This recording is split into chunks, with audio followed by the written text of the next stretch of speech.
Hey y'all, we're back on the Stump, working on our Black Locust axe handle, haft, and shaping of the handle. Just a little, I guess, explanation of what this is kind of all about. It's just an idea that I've been wanting to do for quite some time. I kind of got into the mindset of what would someone do, like if they were out on the frontier back in the day. And I mean, I'm talking like definitely before power tools. And you had to, say you're clearing your land and you break your axe, you break your only axe. You can't afford too much, and the general store, you don't have access to an already made handle. So I just wanted to kind of follow that thought down the rabbit hole, and just pretend like I went into the woods and grabbed a limb and started going.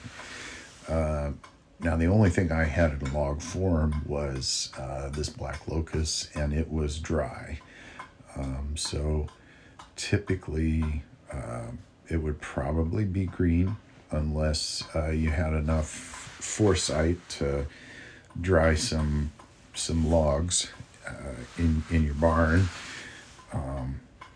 But we're just going off the premise of minimal amount of tools, a hatchet, a sharp hatchet, and a sharp knife. I'm going to assume that this person also had some sort of bow saw. My bow saw is metal, but there were wooden bow saws back in the day that had the wire that you could put blade tension on it with the piece of wood. So anyway, learned a lot about wood grain and had a very informative experience about made more clear what run out is, and kind of got me thinking that when you rive something, you're actually going with a piece of wood that the grain runs through. The only run out that's being created in a handle is any kind of curve you put into it. But other than that, that's pretty much it with the run out. And I got to thinking about the sawmill and so on and so forth. And you can actually put run out into a board at the sawmill. So at the sawmill, you really have to be careful the way you cut these boards. Here is I am more or less using this hatchet like a broad axe, with the gnarliness of the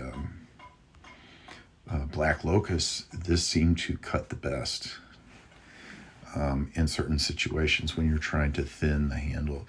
Here, the knife was not as sharp as I would want it for whittling and small work, so I just used it as a scraper. And then pretty much after this, I'd go to the stone and resharpen the knife. But all in all, the actual design of the axe, if you will, there really is no design.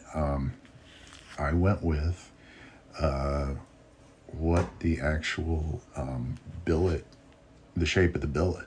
I went with the wood grain.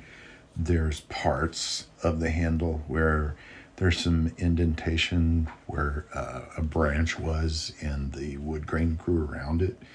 And there were fissures that had to be cut out. Here is one of those parts where if you look sort of in the center to the left, that is where there was a limb, and what was in that little divot in there had to come out. It wasn't connecting to anything, so I had to go back and feather that out. So there's a little bit of a indentation in the handle there. So we're definitely not at all trying to make a pretty handle. It is pretty cool, but we did get the alignment right, as you could see.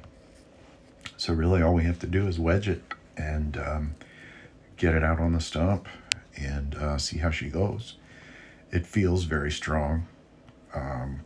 So I'm looking forward to it. Thanks for watching.